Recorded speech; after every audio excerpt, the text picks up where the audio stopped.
hospodársky rast v rámci celej Európskej únie. Je to predovšetkým vďaka obrovským verejným investíciám a predovšetkým vďaka výstavbe diaľnic a rýchlostných komunikácií na Slovensku.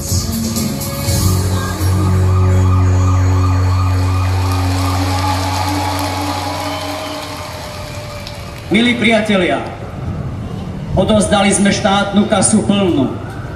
Dnes je prázdna. Rastúce rozdiely medzi regiónmi. Rastúca korupcia, klientelizmus. A dozvedáme sa, že v tučnej rezerve pána premiéra, v tučnej rezerve vlády nie je dnes ani cent. Je veľmi potrebné zastaviť toto smerovanie. Nie preto, že to ja hovorím, ale táto krajina potrebuje perspektívu. Srdce mi naspäť vráť. Dávno viem, že v náručí chcem ťa mať. Chceme sa spolu s vami prebrať našu krajinu, urobiť z nej lepšie miesto pre život. Ja viem, že to spolu dokážeme. My nie sme politickou stranou, ktorá sľubuje nesplniteľné sľuby. Tých sľubov ste už všetci počuli už strašne veľa. Že napríklad, keby manželka robila za minimálnu mzdu, za 300 eur, tak ten skok čistého príjmu rodiny bude 171 eur mesačne. O 171 eur mesačne budú mať viac. Prosím, dôverujte nám. Máme skúsenosti a nie sme malí, ani bezvýznamní. A nedovolíme, aby ktokoľvek z vás sa cítil malý a bezvýznamný. A som presvedčený, že väčšina ľudí v tejto krajine je slušná, zodpovedná. Chce, aby na Slovensku vládla aj zodpovedná, aj kompetentná, slušná politika. Politika sama o sebe nie je špinavá. Špinavou robia politiku ľudia, ktorí sú takí. To ľudia sú takí, bohužiaľ. Nie sme najlepší, ale široko, ďaleko lepší nenájdete. Ďakujem vám za vašu podporu.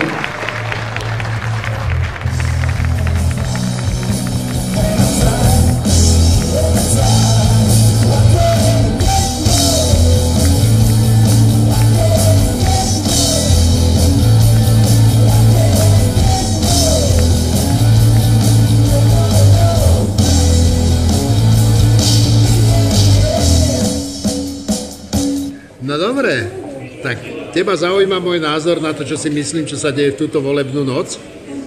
Ja nie som žiadny veľký optimista. Slovensko čaká 10-ročie veľkých problémov. Kto má reálnu moc na Slovensku? Reálnu moc na Slovensku v dnešnom dni volebnom majú finančné skupiny. Mafiáni, gaunery, zločinci. Tí ovládajú slovenskú politickú scénu.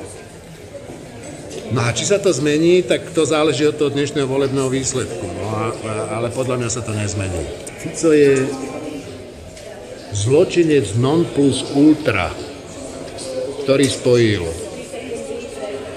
podnikateľské skupiny, komunistov, bývalých Mečiarových privatizátorov do jednej veľkej skupiny, ktorá Slovensko ovládla úplne dokonale. Takže ak si Slováci myslia, že ak tá opozícia zvíťazí, že sa stane zázrak a Slovensko bude iné, tak sa mýlia. Nebude iné.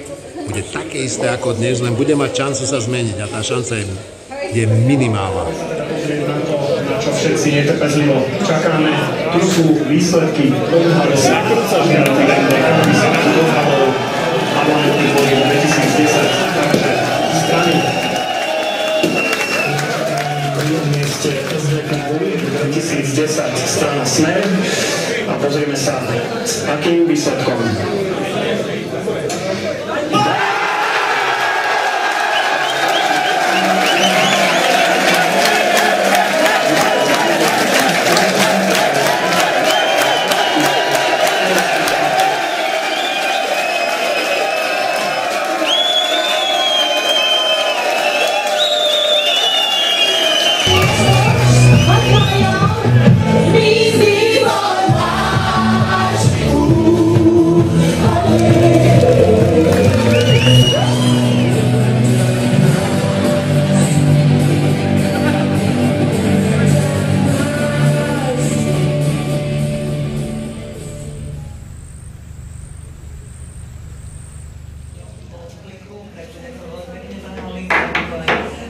to vyzerá?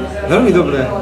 Veľmi dobre? Áno. Veď máte 4,7%. Nemáme 4,7. Nepozeráte štatistický úrad. Tak Dajte si STV jednotku a tam vám nabiehajú čísla. Tak nám povedzte, ako to už sme mali 5,3. 5,3 sme mali pred chvíľou. A HZDS na zatiaľ 4,85%.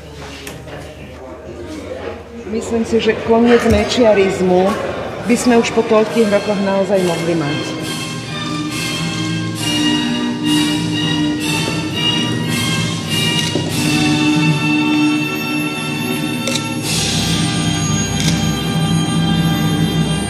Ja vám prajem, aby pod vašim vedením táto vláda bola dobrá.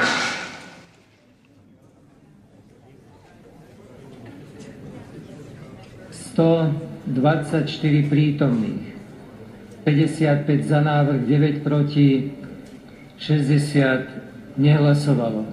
Pani poslankyne, páni poslanci, konštatujem, že Národná rada Slovenskej republiky navrhované uznesenie neschválila a tým nevyslovila dôveru vláde Slovenskej republiky.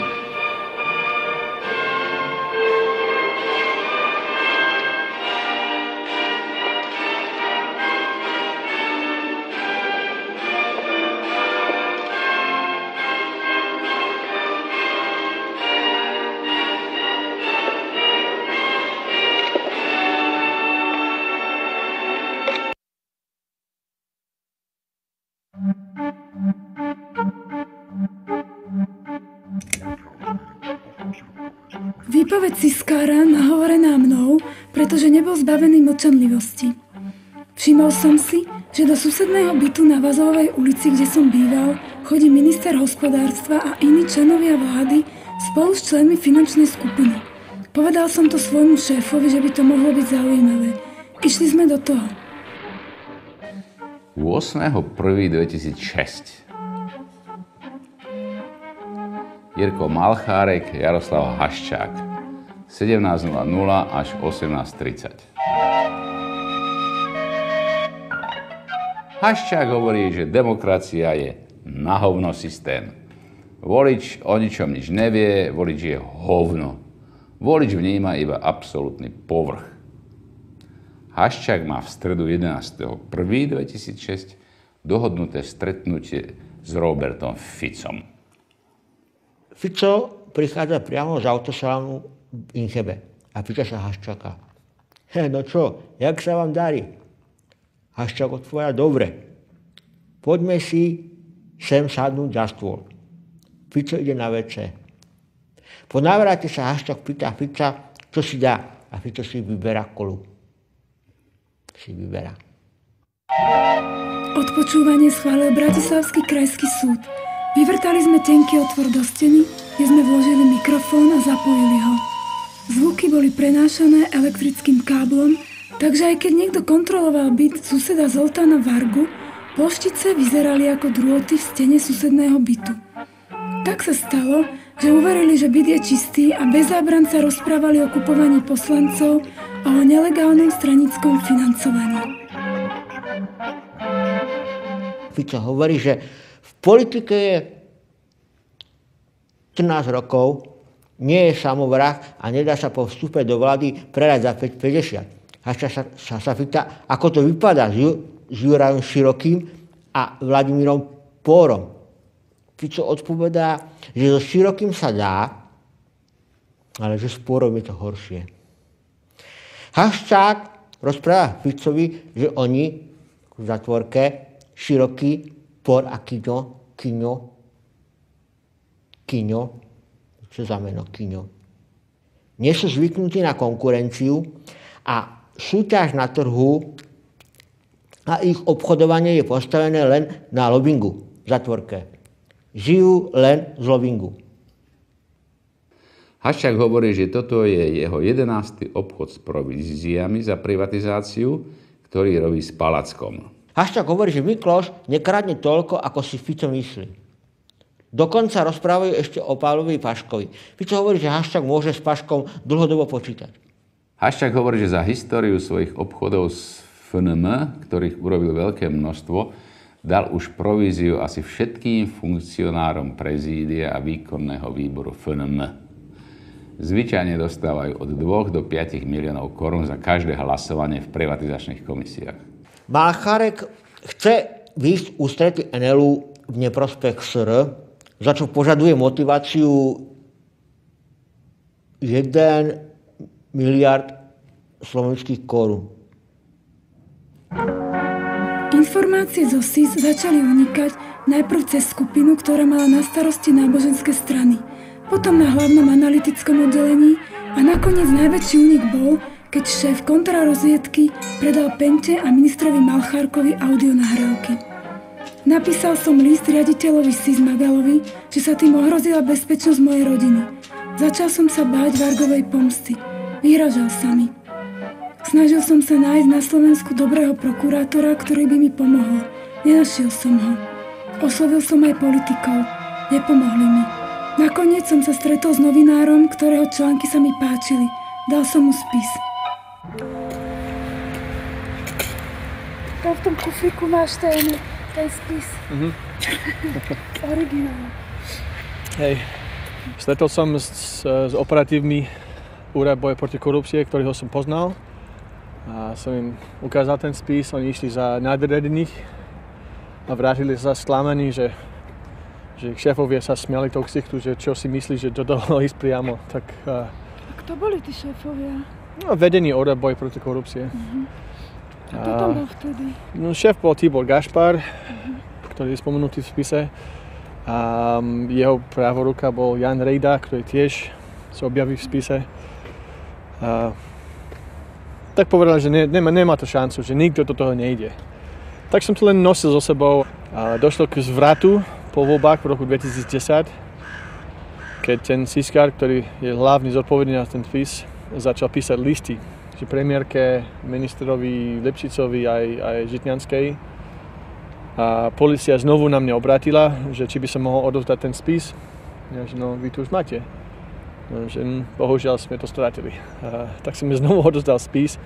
A teraz vo vyšetrovateľovi, ktorý oni vybrali, som videl skutočnú snahu to niečo s tým robiť, skutočnú hnev a nechuť z toho, čo videl. Ale znovu začal sa diať veci. Jemu rozbili vyšetrovací tím, Siska odmietla spolupracovať. Stále chýba niekde nejaká odvaha alebo úprimnosť, lebo všetci o tom vedeli. Ja som bol pozvaný na Vianočnú kápusnicu na úrad vlády v roku 2010 a familiárni o tom bavili ako opice. No tak každý o tom vie, ale nikto